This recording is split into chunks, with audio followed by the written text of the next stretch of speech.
Hello दोस्तों। आज मैं आपको बताऊंगा डी सम फार्मूले के बारे में। आपने सम फार्मूला को तो अच्छे से पढ़ा ही होगा, सम। लेकिन मैं आज आपको एक एडवांस फार्मूला बताता हूँ डी सम का। डी सम फार्मूला क्या होता है? देखिए, एक होता है आपका सम फार्मूला, यानी कि सम फंक्शन होता है। एक होता है डी सम। अब डी सम क्या होता है? ये होता है डेटाबेस। डाटाबेस में से आप किस तरीके से सम करना चाहते हैं, तो वो चीज़ यहाँ पर देखने के लिए मिलती है। तो देखिए, मैंने क्या किया है, यहाँ पर एक सिंपली ये डाटा बनाया है। पहले मैं हटा देता हूँ, आपको समझा देता हूँ। देखिए, यहाँ पे मैंने क्या किया कि एम्प्लॉय का कोड लिया या एम्प्लॉय नेम, और यहाँ पे बेसिक पे लिया। अब मुझे यहाँ उसकी बेसिक पे मुझे चाहिए, या मान लीजिए उसका नेट पे चाहिए, तो मैं यहाँ डाल देता हूँ नेट पे। मैं किसी भी एम्प्लॉय का नाम डालूँ तो मुझे क्या चाहिए, उसका नेट पे चाहिए या उसका बेसिक पे चाहिए। तो ये एक सिंपल सीट है ये कंपनी की, जिसमें क्या है कि इसमें अलाउंस है, उसके बाद उसका डिडक्शन पार्ट है, और यहाँ पर उसका कट करने के बाद टोटल अलाउंस में से टोटल डिडक्शन कटने के बाद नेट पे कितना आ रहा है। तो मैं क्या चाहता हूँ कि यहाँ पे मान लीजिए या तो मैं एम्प्लॉय का कोड डालूँ तो वहाँ उसका यहाँ पे मुझे नेट पे दिखा दे, या फिर मैं उसका नाम डालूँ तो वो ये यहाँ पर वो उसका नेट पे दिखा दे।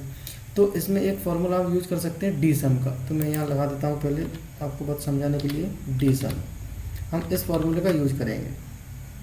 अब देखिए, डी सम फार्मूले में क्या करता है, वो डेटाबेस में से किसी भी फील्ड के बेस पे सम निकालता है। जैसे मैं यहाँ नेट पे में लगाता हूँ इज इक्वल टू डी और सम। अब यहाँ पे पूछ रहा है डेटाबेस, तो डेटाबेस में आपको ये पूरा डेटा को सिलेक्ट कर लेना है। ठीक है, डेटा को सिलेक्ट करने के बाद अब आपको लगाना कॉमा। तो ये पूछेगा फील्ड, कि आपको इस डेटाबेस में से किस फील्ड का डाटा उठाना है। तो मैं यहाँ क्लिक कर देता हूँ नेट पे वाले फील्ड पर। तो मैंने ये नेट पे वाले फील्ड पर सिलेक्ट कर दिया। याद रखना, ऊपर हेडिंग पे ही क्लिक करना है, ठीक है। और हेडिंग को लेकर ही आपको डाटा को पूरा सिलेक्ट करना है, और हेडिंग वाले फील्ड को ही सिलेक्ट करना है, कॉमा।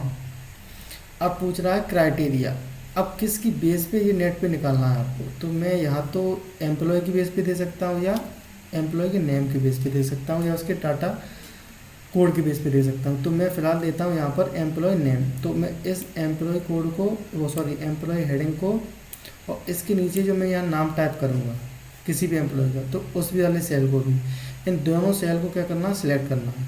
सिलेक्ट करने के बाद ब्रैकेट करना क्लोज और एंटर मार देना। अभी आप देखेंगे तो यहाँ रैंडमली वैल्यू इस तरीके से दिखा रहा है। तो मैं पहले इसको हटा देता हूँ। यहाँ देखिए, मैं किसी भी एम्प्लॉय का यहाँ नाम डालता हूँ। जैसे मैंने डाल दिया राहुल और एंटर प्रेस किया। तो यहाँ देखिए उसने क्या किया, राहुल की जो वैल्यू है ये रही 22,918। इसको मैं 22,918, और यहाँ पर भी देखिए 22,918। अब मैं जो भी यहाँ नाम टाइप करूँगा तो वो यहाँ नाम ऑटोमेटिकली हाईलाइट हो जाएगा। जैसे मैं यहाँ नाम टाइप करता हूँ अनिकेत। तो अनिकेत का यहाँ मुझे नेट पे दिखाएगा, और उसका नाम भी यहाँ पर इस लिस्ट में हाईलाइट हो जाएगा। ये देखिए, ये अनिकेत हाईलाइट हो गया। अब ये डाटा और ये डाटा जब मैच हो रहा है तो ये डाटा क्या कर रहा है, हाईलाइट कर रहा है। तो इस पर मैंने कंडीशन फॉर्मेटिंग लगाई है। तो पहले मैं क्या करता हूँ, कंडीशन फॉर्मेटिंग बताने के लिए आपको पहले ये हटा देता हूँ मैं। तो मैं यहाँ से क्लिक करता हूँ, इसको सिलेक्ट करने के बाद कंडीशन फॉर्मेटिंग में जाते हूँ, और यहाँ से क्लियर रूल्स कर देता हूँ पूरी एंटायर सीट से या सिलेक्टेड सेल से।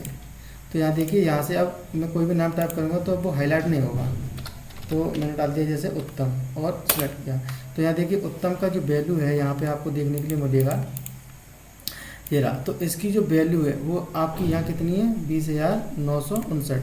तो यहाँ पर भी दिखा रहा है 20,959। यानी कि मैं किसी भी एम्प्लॉय का अगर नाम डालूंगा तो उसका मुझे नेट पे दिखा देगा, क्योंकि मैंने नेट पे वाला फील्ड लिया था। आप चाहें तो कोई सा भी फील्ड ले सकते हैं अपने अकॉर्डिंग। अब ये कंडीशन फॉर्मेटिंग कैसे काम कर रही थी, तो उसको कैसे करना है, देखिए पहले क्या करना है, कंडीशन फॉर्मेटिंग लगाने के लिए डाटा को करना है सिलेक्ट करने के बाद आपको जाना है कंडीशन फॉर्मेटिंग में, और यहाँ से जाना है न्यू रूल्स पे, और न्यू रूल्स पे जाने के बाद यहाँ से जाना है use a formula to determine which cell to format. अब यहाँ आपको फार्मूला लगाना है। फार्मूला लगाता हूँ मैं कि इज इक्वल टू ये वाला सेल, इस रेंज में कोई वाला भी सेल इक्वल टू बराबर है इस सेल के, अगर ये वाला सेल इसमें से और इस वाले से अगर ये दोनों सेल मैच कर जाए तो यहाँ फॉर्मेट दे दे।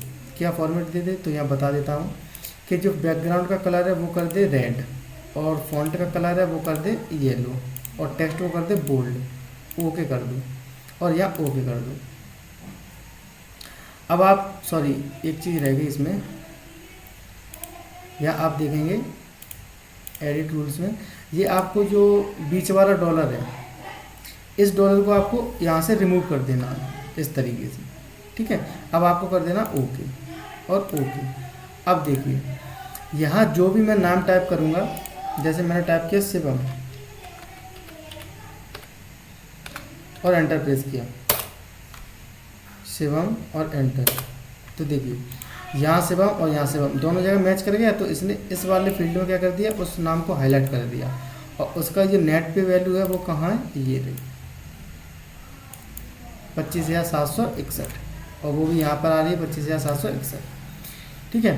तो ये डी सम का फॉर्मूले का यूज था, जो कि एक एडवांस फार्मूला है। तो इसी तरीके से एडवांस फार्मूले और एडवांस की नई नई ट्रिक में आपको सिखाता रहूँगा। तो मिलते हैं नेक्स्ट वीडियो में एक नई एडवांस ट्रिक और एक नए एडवांस फंक्शन के साथ। तब तक के लिए थैंक यू।